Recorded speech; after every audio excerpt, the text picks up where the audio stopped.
La bandera azulgrana con la del Real Madrid, muy juntitas, entrelazadas, compartiendo un mismo fin.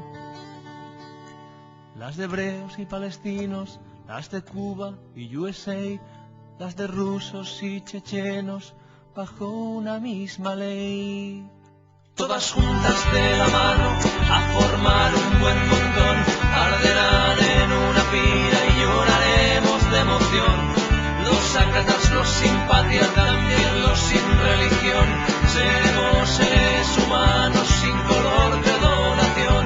La imperial y la estelada, los nobles y la legión, por supuesto las del ejército y cualquier institución, no son más que trapos viejos con un poco de color.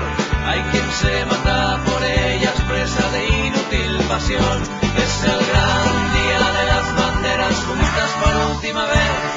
Echémoslas a la hoguera y seamos libres. Servirán de combustible para darnos su calor. Sin banderas ni fronteras viviremos mucho mejor.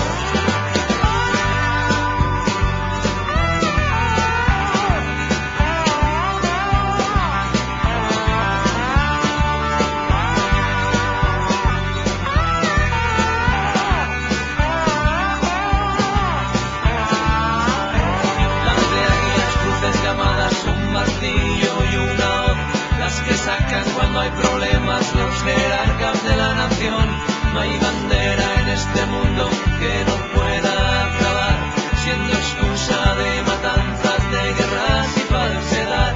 La bandera republicana y la de la CNT puede ser que me dé pena, pero igual tienen que arder. Y un trapo, solo un trapo y no un motivo para matar. Las personas sin banderas quizás empiecen a razonar. Es el gran día de las banderas juntas por última vez. Echémoslas a la hoguera y seamos libres. Servirán de combustible para darnos su calor.